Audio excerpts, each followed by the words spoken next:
Good evening mga kaibigan. Ayan, meron po tayo ditong nilagang talbos ng kamote. Ayan. So, pasensya na po kayo mga kaibigan. Ng mga nakaraang araw, hindi tayo nakaharap sa camera dahil nabisi po tayo ng maraming trabaho.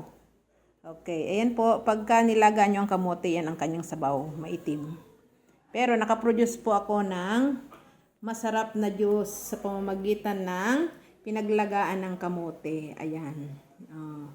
Yung iba pong pinaglagaan ng kamote, nilagyan ko po ng dagdag na tubig at 5 kalamansi. Ayan. Nakaproduce po ako ng masarap na juice. Lagyan po natin siya ng yelo. Tignan nyo. Lalagyan po natin yan mamaya ng asukal.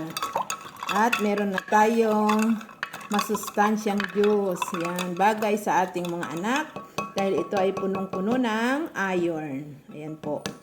At meron din po ako ditong niluto na munggo. Ayan, masustansyang munggo. Pampatalino raw. Okay, kain na po tayo. Sige, good evening po ulit at God bless sa inyong lahat.